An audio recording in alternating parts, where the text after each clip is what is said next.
Hello students, welcome back to my channel. आज second year commerce business stats में मैं जो आपके लिए क्वेश्चंस लेकर आई हूँ वो है रिलेटिव फ्रीक्वेंसी निकालना और उसके साथ साथ परसेंटेज फ्रीक्वेंसी भी कैसे निकाली जाती है। तो क्लास इंटरवल और फ्रीक्वेंसी तो इन्होंने जो है पहले से दी हुई है हमें कि हमारे पास ये क्लास इंटरवल है, फ्रीक्वेंसी दी हुई है। फ्रीक्वेंसी जो भी होती है, जितनी भी होती है, हम उन सबको टोटल करके उसको सिग्मा एफ के साथ मेंशन करते हैं, शो करते हैं। ठीक है, तो इसका टोटल आया पास फ्रीक्वेंसी। रिलेटिव फ्रीक्वेंसी जो है मैं आपको पहले भी निकाल के जो है वो सिखा चुकी हूँ मैं, लेकिन आज यहाँ पे फिर से आपको मैं सिखा रही हूँ कि रिलेटिव फ्रीक्वेंसी जो है वो कैसे निकाली जाती है। वो फ्रीक्वेंसी के कॉलम से निकाली जाती है। ठीक है, तो कैसे, जैसे यहाँ पे फर्स्ट में है 2, तो मैं यहाँ पे 2 लिखूँगी ऊपर।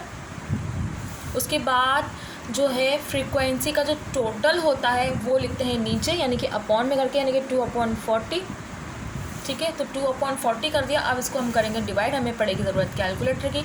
तो सबसे पहले मैं छोटी वैल्यू लिखूँगी जो ऊपर लिखी हुई है, 2 लिखा मैंने। उसके बाद मैं डिवाइड का बटन दबा के 2 दबाया, डिवाइड का बटन दबाया और 40 दबा दिया जो नीचे बड़ी वैल्यू है। तो हमारे पास क्या आया है 0.05।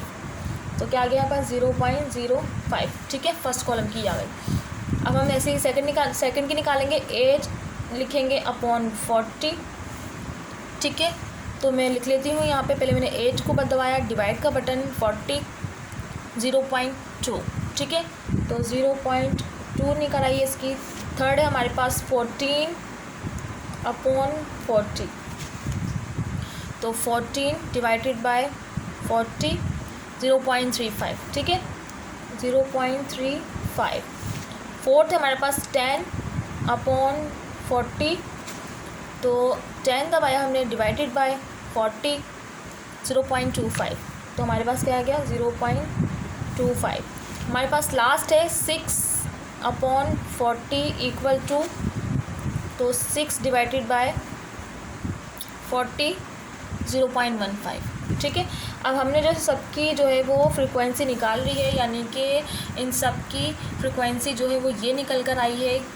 जो भी आपको जिसकी भी फ्रीक्वेंसी निकालनी होती है, जिस रॉ की, वो लिखते हैं और टोटल फ्रीक्वेंसी लिखते हैं, उसको आपस में डिवाइड करते हैं, आपके पास फ्रीक्वेंसी निकल आती है। और याद रखिएगा कि रिलेटिव फ्रीक्वेंसी जो है वो हमेशा 0 के साथ शुरू की जाती है, यानी कि 0 पॉइंट के साथ लिखी जाती है। अब हमें जो है इसकी परसेंटेज निकालनी है, तो परसेंटेज हम कैसे निकालेंगे। ये जो जिससे कैसे देखें, ये दिया हुआ है ना रिलेटिव फ्रीक्वेंसी के लिए, जो ये सेक्शन जो मैंने लिखा है ना, ये जो मैंने लिखा है परसेंटेज में भी यही सब लिखा जाएगा। लेकिन यहाँ पे परसेंटेज फ्रीक्वेंसी में इसका करने का मेथड अलग है। आपको बोलने में ही पता चल रहा है कि परसेंटेज, और आपको पता है कि परसेंटेज किसके इक्वल होता है 100 के। ठीक है ना, तो हम वही करते हैं। मैं भी यहाँ पे भी जो है वो अगेन जो हमने यहाँ लिखा है ना 1 बाय 1 वो हम लिखते रहेंगे। 2/40 लिखेंगे, ये नहीं लिखेंगे, सिर्फ ये लिखेंगे। 2/40 लिखा, परसेंटेज है, तो परसेंटेज के लिए हमें क्या करना पड़ेगा, मल्टीप्लाई 100। ठीक है, तो आप क्या करेंगे, इसको 2 तरीके से कर सकते हैं। पहले 2/40, जैसे इसका आंसर निकला था ये 2/40, 0.05 आया था। हम यहाँ पे दोबारा कर लेते हैं। जैसे 2 को डिवाइड करूँगी 40 से, तो 2 को डिवाइड करा मैंने 40 से, 0.05 आया। अब जो भी आंसर आया उसको 100 से मल्टीप्लाई कर देंगे, तो मल्टीप्लाई 100, 5 इसका आंसर आया। ठीक है, और डायरेक्ट करना चाहते हैं तो देखें डायरेक्ट भी कर सकते हैं। कैसे कि 100 को 2 से मल्टीप्लाई किया, 100 2 से 200, तो 200 डिवाइडेड बाय 40, 5 आंसर। आप उस तरीके से करें या इस तरीके से करें, आंसर सेम आएगा। तो जो आपको इजी लगता है आप उस तरीके से कर लीजिए। अब दूसरा है 8/40 मल्टीप्लाई 100, तो हम इसको ऐसे ही कर लेते हैं। मैं आपको दोबारा से 2 दफ़ा करके दिखा देती हूँ कि 8/40 का क्या आंसर मिलेगा 0.2। तो 0.2 को 100 से मल्टीप्लाई करते हैं, 20 आंसर आया। ठीक है, ऐसे भी कर लिया। अब ऐसे भी कर लेते हैं, 100 8 800, तो 800 को हम डिवाइड कर देते हैं 40 से 20। ठीक है, ओके जी। नेक्स्ट है हमारा 14/40 मल्टीप्लाई 100, तो मैं इसको डायरेक्ट कर रही हूँ। अब आपको मैंने समझा दिया दोनों मेथड से। मैं 14 को 100 से मल्टीप्लाई कर रही हूँ। 14 को मैंने मल्टीप्लाई किया है 100 से, उसके बाद मैं इसको डिवाइड कर दूँगी 40 से, 35। ठीक है, तो इसका आंसर आया क्या? 35। नेक्स्ट है 10/40 मल्टीप्लाई 100, तो 100 10 1000 डिवाइडेड बाय 40, 25। हमारा लास्ट है 6/40 मल्टीप्लाई 100 600 डिवाइडेड बाय 40, 15। ठीक है, तो ये निकल आई इसकी परसेंटेज फ्रिक्वेंसी, ये निकल आई इसकी रिलेटिव फ्रिक्वेंसी। अब हम करेंगे टोटल किसका करना है हमें, जिस तरीके से हमने सिग्मा एफ यानी कि फ्रिक्वेंसी का किया हुआ है, इस तरीके से हम जो रिलेटिव फ्रिक्वेंसी का जो आंसर आया है उसका टोटल करेंगे, और परसेंटेज का जो आंसर आया है ये वाले, इसका हम जो है वो टोटल करेंगे। तो टोटल कर लेते हैं हम, पहले इसका कर लेते हैं 0.05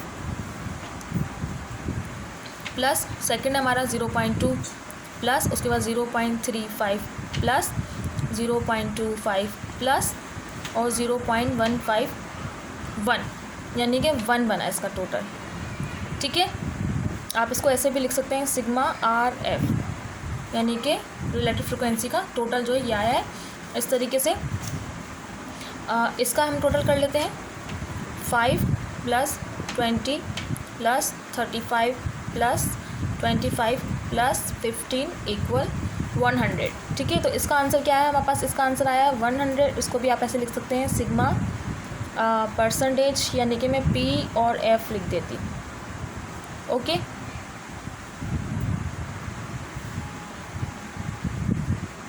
ओके, तो इसका आंसर जो है ये आया है, इसका आंसर जो ये आया है। आई होप आपको समझ में आ गया होगा कि रिलेटिव फ्रिक्वेंसी के लिए आपको फ्रिक्वेंसी के अंदर से जो है वो लेना पड़ता है, तो उसकी रिलेटिव फ्रिक्वेंसी निकल आती है। और परसेंटेज फ्रिक्वेंसी निकालने के लिए आपको जो आपने रिलेटिव फ्रिक्वेंसी का जो शुरू का स्टार्ट किया था, आपको यहाँ पे लेके उसको 100 से मल्टीप्लाई करके आंसर लाना पड़ता है। तो आई होप आपको सवाल समझ में आ गया होगा। बहुत इजी तरीका है, बहुत आसान मेथड है। तो अगर आपको समझ में आ गया है तो मेरी वीडियो को लाइक शेयर सब्सक्राइब करना मत भूलिएगा, बेल आइकन को ज़रूर प्रेस कीजिएगा। नेक्स्ट वीडियो तक के लिए मुझे दीजिए इजाज़त, बाय बाय।